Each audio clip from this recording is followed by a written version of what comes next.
A Comissão de Constituição e Justiça da Câmara dos Deputados aprovou, por 34 votos a favor e 30 contra, um projeto de lei complementar que autoriza os estados a legislarem sobre o porte e a posse de armas de fogo para defesa pessoal, práticas desportivas e controle de espécies exóticas invasoras, como o caso de javas porcos, por exemplo. Durante a discussão do tema na CCJ, parlamentares ligados ao governo se posicionaram contra o projeto, mas sofreram um revés quando um pedido de retirada do tema da pauta não foi aprovado. O projeto de lei, que é de autoria da deputada Caroline de Toni, depende agora da análise do plenário da Câmara. Durante a audiência na CCJ, o deputado federal e ex-presidente da bancada do Agro no Congresso Nacional, Sérgio Souza, defendeu o projeto de lei. Vamos acompanhar. Esse cidadão brasileiro de bem, ele não quer uma arma para usar. Ele quer uma arma para garantir a sua segurança, para que o bandido saiba que dentro daquela casa, daquela propriedade, pode ter uma arma. Pode ter, não quer dizer que tenha, mas isso já vai fazer com que o bandido pense duas vezes ao invadir aquela propriedade, ao invadir aquele domicílio. Muito bem, esse debate importa demais ao agro e a gente vai aprofundá-lo, trazendo neste momento a Fernanda César, que é coordenadora de legislativo da BMJ Consultores. Fernanda, seja muito bem-vinda.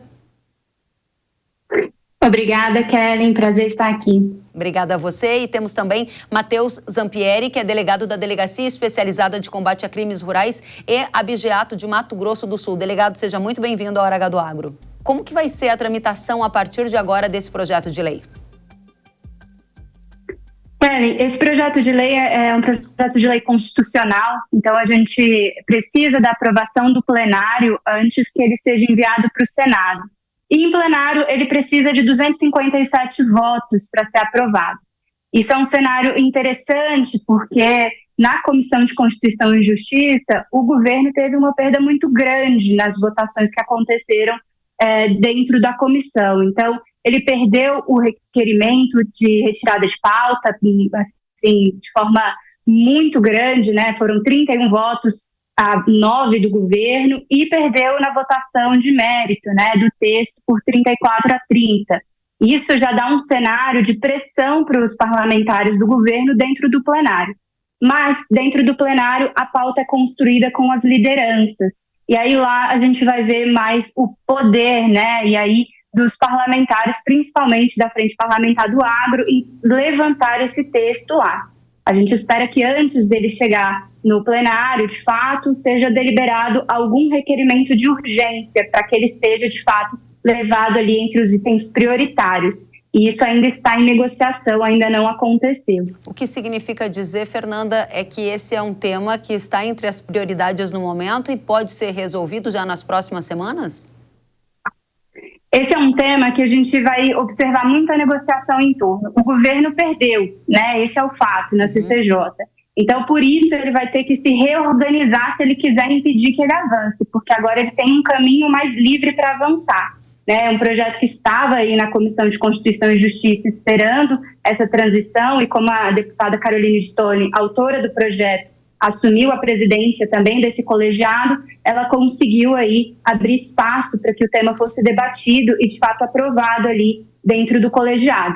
No plenário, a gente tem uma série de fatores que podem impactar se ele entra ou não nas próximas semanas. Um deles é justamente o relacionamento do governo, né, com o legislativo, que a gente tem visto que também não está no seu melhor momento. Mas eu acho que é importante a gente ressaltar que nas últimas semanas os parlamentares também têm se movimentado com várias pautas, né, e com uma frente parlamentar nova, que é a Frente Anti-Invasões. E esse projeto, apesar de não ter entrado na pauta, né, do pacote anti-invasões, ele veio ali no bojo dessa discussão também. Então, é um projeto para a gente ficar de olho. Muito bem, obrigada. Agora eu continuo com você, Matheus. Como é hoje a regra sobre porte e posse de armas e o que muda na prática para quem vive nas áreas rurais do Brasil se esse projeto avançar? Bom, eu acho que antes de mais nada é preciso a gente ter presente que essa polarização que nós temos visto hoje na política de esquerda e direita tem nos trazido uma falta de clareza na hora de analisar temas como as armas, principalmente. Então, temas importantíssimos, como são esse da posse e porte de arma de fogo, seja na área urbana ou seja na área rural, devem ser tratados, sim, com muita cautela, porém, não podemos deixar de pensar no direito de cada um dos cidadãos, seja ele no ambiente rural ou urbano, né? Eu não vejo esse projeto de lei complementar como um afrouxamento da legislação, porque essa polarização acaba trazendo essa ideia de que não, vamos afrouxar, agora o homem do campo vai ter acesso a armas, vai poder... Não é isso que a gente vê com esse projeto. O que se vê é uma preocupação de levar para cada região, para cada localidade, para cada ente da federação, a análise das peculiaridades daquela localidade. A realidade do Rio de Janeiro é diferente da realidade do Rio Grande do Sul, que é diferente do Mato Grosso do Sul, que é diferente do Pará. Então, principalmente para o homem no campo, a possibilidade de ter uma arma de fogo para a sua defesa pessoal, para a defesa do seu patrimônio, inclusive para a sua defesa não em relação a um criminoso, mas a defesa em relação a um estado de necessidade mesmo, a um ataque de um animal. Essas realidades são muito distintas no nosso país, então eu entendo que o projeto vem para trazer um acesso mais ordenado a esse tipo de armamento. Delegado, hoje a situação está como, e com o projeto a gente teria uma maior gama de pessoas conseguindo acessar as armas de fogo dentro de uma situação regular, desde para uso de defesa pessoal até para uso de combate a essas pragas como javaporcos? Hoje está a critério da Polícia Federal e do Exército, se for como atirador, caçador ou colecionador, a carga do Exército, se for como defesa pessoal, pela Polícia Federal. Eu vejo que essa lei não mudaria, não entraria nesse debate, traria para os estados essa possibilidade, lógico, depois de uma regulamentação, traria essa possibilidade aos estados de legislar e de deferir, conceder essas posses e portes de arma, né? E, inclusive, para o manejo e controle dessa fauna exótica que nós temos, que é o javali, né? Esse poder dado aos estados, delegado, é algo inédito? Na verdade, não. Na verdade, seria um retorno, porque há muitos anos atrás, os estados cabia aos estados conferir a posse e o porte de arma dentro dos limites do seu estado. E isso alterou com o Estatuto do Desarmamento, passou a ser de atribuição apenas da Polícia Federal e do Exército. Então, aqui voltaria uma situação que já se teve no passado. Muito bem, delegado. Obrigada. Fernanda, o projeto que está em discussão na Câmara, você acredita que ele vai ter votos suficientes para ser aprovado no plenário da Câmara? Qual é a situação no momento? Bom, no momento a gente está discutindo vários projetos que importam para o governo e que impactam e podem impactar essa votação, porque as negociações são feitas individualmente. Os temas, né, de segurança pública e do agro têm muita adesão na Câmara, né, entre os parlamentares. É possível, se a gente pensar, né, olhando estritamente para isso, que consigam? Sim, tem parlamentares suficientes nos partidos que tratam dessa pauta e que votaram na CCJ para aprovar. Mas a gente tem que levar em consideração que a gente também recebeu a regulamentação da reforma tributária no Congresso essa semana e que isso mexe também com os votos dos parlamentares. Então, é uma questão aqui agora de momento ideal para ser votado ou não. E isso vai ser levado em consideração entre, principalmente, os líderes e o presidente da Câmara, o Arthur Lira. A sua percepção é que o momento ideal está próximo ou ele vai perder espaço em função das discussões, como você mesma citou, da reforma tributária? Vai depender muito do engajamento das frentes parlamentares interessadas. Okay. Se a gente realmente conseguir que avancem os textos, como eu falei, do pacote anti-invasões, que é um desejo da frente parlamentar do agro, principalmente nesse mês de abril, né, com toda essa questão do abril vermelho, é possível que se encontre algum momento. Mas a gente sabe também que outras discussões estão no caminho, né, demarcação de terras, os vetos que são importantes, né, para pesticidas, e tudo isso pode impactar né, até a priorização desses temas. Então, alguns temas que impactam, né, que tem impacto direto, e isso pode ter um relacionamento aí em qual pauta escolher primeiro. Muito bem, Fernanda. Delegado, essa situação de uma eventual aprovação desse projeto, trazendo mudanças nas regras de posse e porte de armas, que impactam também na zona rural do Brasil, há uma correlação, pela sua experiência, no índice de criminalidade nas áreas rurais e na posse e no porte de arma? Como que isso tem se mostrado ao longo dos anos? Sim, sem dúvida, se houver mais registros, mais pessoas habilitadas a possuir ou portar arma de fogo, haverá impacto nos índices de criminalidade, sim. Nós temos que ter presente... Perdão? Eles diminuem, delegado. Diminui, sem dúvida. O que nós temos que ter presente é que o criminoso busca facilidade, seja na área urbana, seja na área rural. O crime tem migrado para a área rural.